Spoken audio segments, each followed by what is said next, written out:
Late at night, the small restaurant at the corner of the street was almost empty. The lights were dim and the air felt heavy with silence.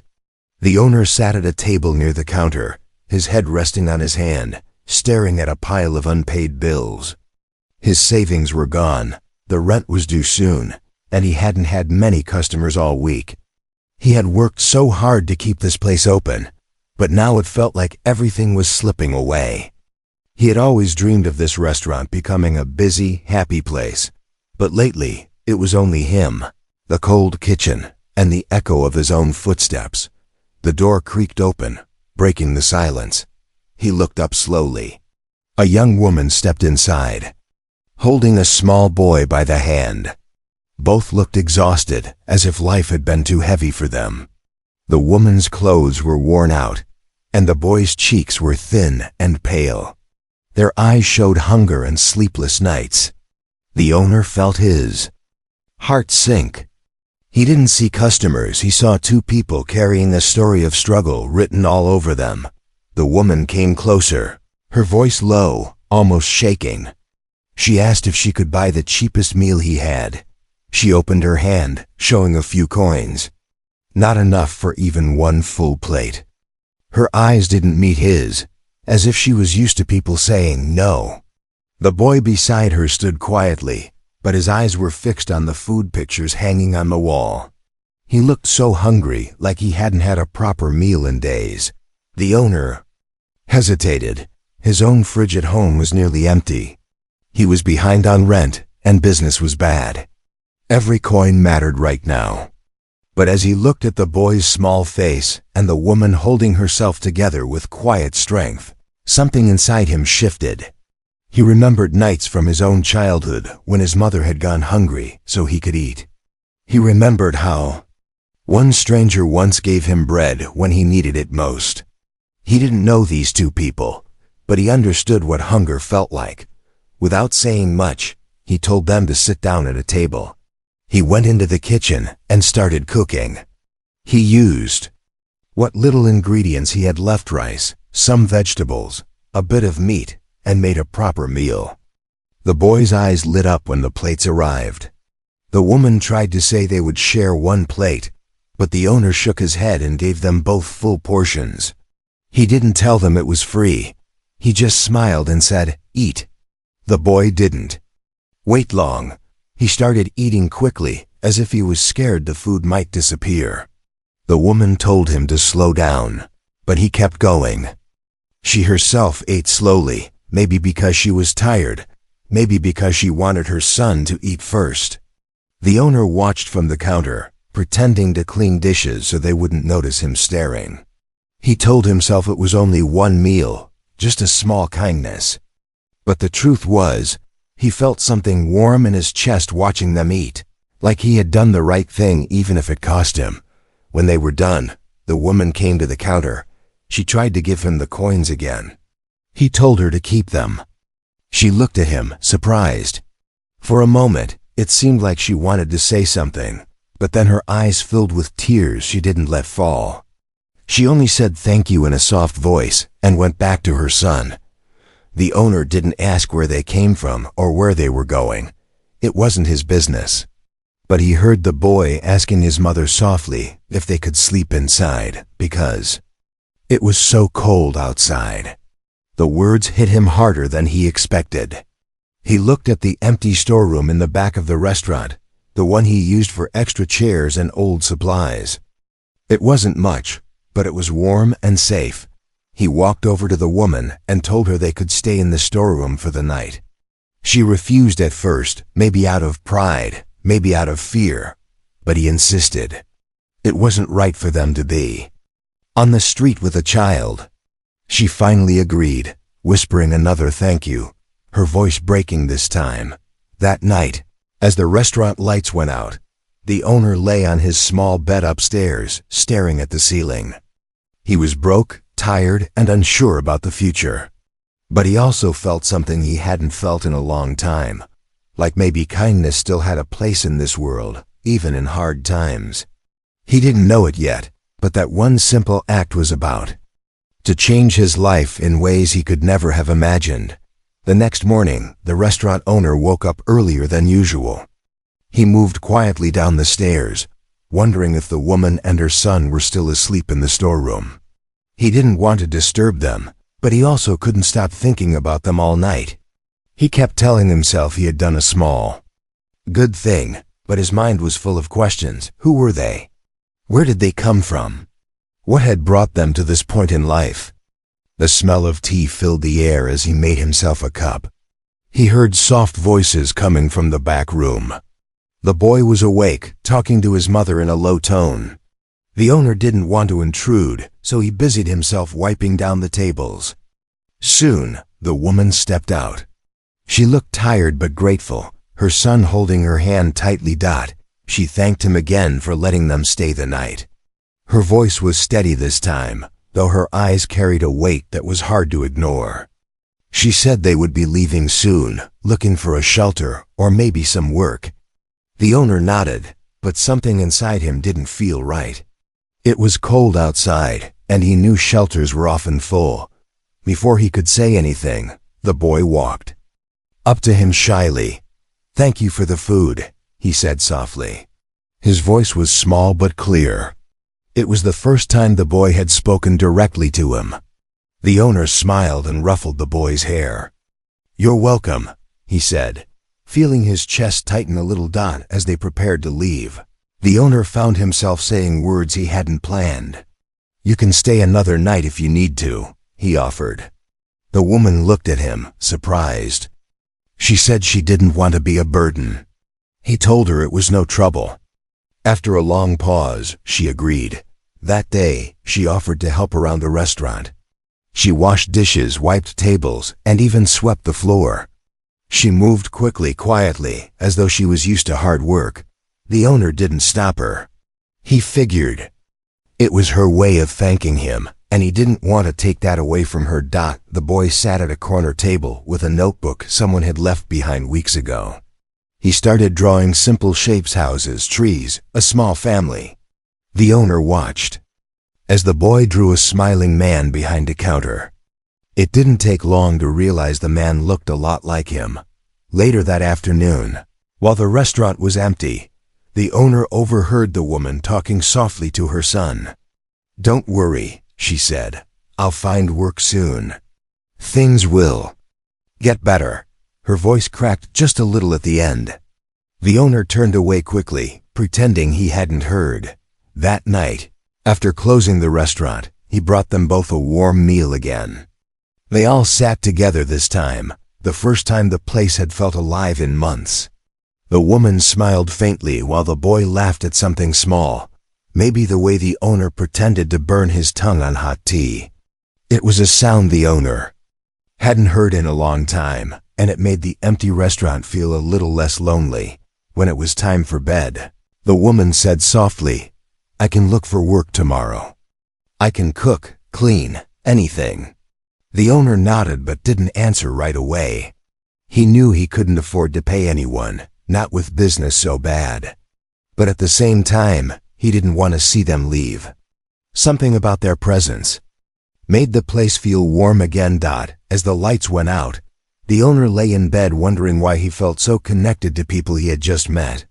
Maybe because he saw his own struggles in them. Maybe because deep down, he was tired of eating meals alone in a silent restaurant. Whatever the reason, he knew one thing: he wasn't ready for them to disappear from his life just yet. The next few days passed slowly, but something inside the restaurant began to change. The woman started helping out more, even though she had never asked for anything in return. She wiped tables, swept the floor, and washed dishes after customers left. She was quiet most of the time, speaking only when necessary, but there was a sense of determination in the way she worked. The boy often sat in the corner with his little notebook, drawing pictures of people, trees, and sometimes the restaurant itself. One morning, as the owner was chopping vegetables, the boy came up to him holding a drawing. It showed 3 people standing under the restaurant sign. One was clearly him. The other 2 were the woman and the boy. Underneath, the boy had written a few words in shaky handwriting: "Our home." The owner didn't know what to say. He felt a strange tightness in his chest but only managed a small smile and a quiet, "Thank you." The woman noticed the drawing and looked embarrassed, as if she didn't want to overstep. But the owner shook his head and told her it was fine. "He's just a kid," he said softly. "Let him draw what he wants." Customers began to notice them too. A few regulars came in and saw the woman serving water, clearing plates, and sometimes carrying food to tables. They started asking about her, but the owner only said she was helping out for a while. People saw the boy sitting there every day, and slowly, curious smiles replaced questions. It was the first time in months the restaurant felt like a place where people wanted to stay a little longer. One afternoon, the woman asked if she could help in the kitchen. The owner hesitated. This was his space, his work, but finally agreed. She watched carefully as he showed her how to chop vegetables, stir the soup, and season the meat. She was quick to learn, her hands moving fast and precise. She told him she used to dream of cooking for a living before life had fallen apart. Her voice was calm, but there was a hint of sadness when she spoke about the past. The owner didn't ask questions. He knew everyone carried a story that hurt to tell. The boy began helping too, wiping tables with a small cloth, carrying water bottles that were almost too big for his hands. Every time he did something right, the owner gave him a thumbs up, and the boy's face lit up with a smile that felt brighter than the lights in the entire restaurant. Days turned into a week, and the place slowly started to feel different. It wasn't just a restaurant anymore. It felt like a small family was forming there, one meal at a time. The woman cooked simple dishes, the boy greeted customers shyly, and the owner felt less like a man losing everything and more like someone building something new. But behind all the laughter and small moments, the owner couldn't forget the stack of bills still waiting for him. Business had improved slightly, but he was far from saving the restaurant. He didn't tell the woman or the boy about his problems. He didn't want to worry them. He didn't want to see the boy's smile fade. Late one evening, after they closed the restaurant, the woman thanked him again for letting them stay. She said she would keep looking for work so she and her son wouldn't have to rely on him forever. The owner nodded but didn't say much. He wasn't sure if he wanted them to leave anymore. The empty restaurant before they arrived had been silent and cold. Now it was full of life, even if just in small ways. That night, as the boy fell asleep in the storeroom and the woman rested beside him, the owner sat alone at a table. He looked around at the chairs, the walls, the counter. For the first time in months, the place didn't feel like it was dying. And deep down, he wondered if maybe these two strangers had given him more than he had given them. The next evening, the weather turned colder. A thin layer of fog covered the streets outside, and the restaurant's warm lights looked like a small refuge for anyone passing by. The woman was busy cleaning tables while the boy sat near the counter, drawing on scraps of paper as usual. The owner was in the kitchen, stirring a big pot of soup. That's when the door opened, and a man in a suit walked in. He looked out of place well-dressed, carrying a leather bag, and with the air of someone used to eating in fancy restaurants. The owner greeted him politely and handed him a menu. The man looked around the small, simple place, noticing the woman wiping tables and the boy quietly sketching in the corner.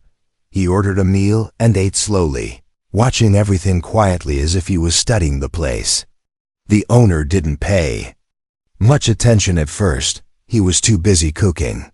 But after the man finished his food, he asked to speak with the owner. They sat at a table near the window. The man complimented the meal first. Then, with genuine curiosity, he asked about the woman and the boy. The owner explained briefly how they had come in one night hungry and cold, and how they had been staying there for a while. He didn't give too many details. It wasn't his story to tell.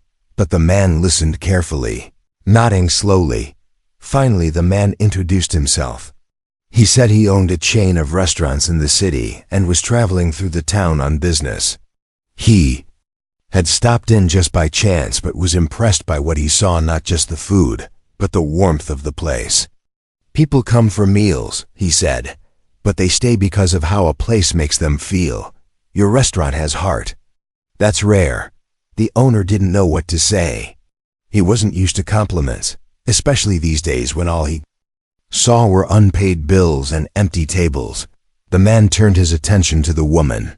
He had noticed her working nonstop, carrying herself with quiet dignity, even in simple clothes. He asked her if she had ever worked in a restaurant before. She shook her head but admitted she had always wanted to learn cooking properly. The man smiled and said, "You have the attitude we look for. Skills can be taught. Kindness cannot." He then looked at the owner and said something that left both of them speechless. He offered the woman a training job at one of his restaurants in the city, steady work, decent pay, and a chance to learn everything about cooking. He also offered the owner a small partnership deal. He would invest some money to help fix up the restaurant and bring in more customers. For a long moment, no one said anything. The woman stared at him as if she couldn't believe what she was hearing. The owner felt his chest tighten. Was this real? After all the months of struggle, could things actually turn around because of one stranger walking in on a foggy night? The boy looked between the adults, not fully understanding but sensing something important was happening. He held his mother's hand tightly, his eyes wide. The man left his card on the table and said they didn't have to decide right away. But he made it clear, kindness always comes back around. This place and the people in it deserve a better chance. Then he left, the door closing softly behind him. That night, the restaurant was quiet, but it wasn't the same kind of quiet as before. It was the kind of silence that comes when life shifts unexpectedly, when hope sneaks in after you've almost given up. The owner sat at the table long after closing, the card in his hand, the woman sitting across from him in stunned silence. The boy had fallen asleep in the corner. None of them knew exactly what the future would hold, but for the first time in a long time, it felt like maybe, just maybe, things were about to change. The next morning felt different. The air in the restaurant seemed lighter somehow, as if a small piece of hope had slipped in through the windows overnight. The owner made tea while the woman prepared breakfast for her son. She moved quietly, but her eyes kept drifting toward the business card on the counter, as though she was afraid it might disappear if she looked away too long. The boy sat at a table, eating slowly, glancing between the two adults like he knew something important was happening. He didn't fully understand what the man in the suit had offered, but he could feel the change in the air. Kids always could. After breakfast, the owner sat across from the woman. Neither spoke for a moment. The restaurant was empty except for them, sunlight slipping across the floor in long stripes. Finally, the woman broke the silence. "Do you think he meant it?" she asked softly, her fingers twisting in her lap. The owner nodded. He didn't look like the kind of man who makes empty promises. She stared down at her hands, a storm of emotions crossing her face: fear, hope, disbelief. "I've been looking for work for so long," she whispered, "but I never imagined something like this." The boy spoke then, his small voice carrying across the room. "Does this mean we won't have to sleep in the storeroom anymore?" The woman's eyes filled with tears. She pulled him into a hug, nodding as she held him close. That afternoon, she called the number on the card. The man answered right away. He explained everything clearly: training, salary, a small apartment near the restaurant for her and her son. It was more than she had dared to dream. She agreed to start the following week, but the surprises weren't over. 2 days later, the man returned, this time with paperwork and a clear plan. He would invest enough to help the owner renovate the small restaurant, fix the roof, buy better supplies, even advertise a little. "A place with this much heart deserves to grow," he said with a smile. The owner tried to thank him, but the man waved it off. "Kindness spreads," he said simply. You helped them when you had nothing. Now it's time someone helped you. The woman started her new job the next week. She learned quickly, moving from basic kitchen tasks to helping prepare entire dishes. The boy went to school nearby, carrying a lunch his mother packed with pride every morning. Their days of sleeping on cold streets were over.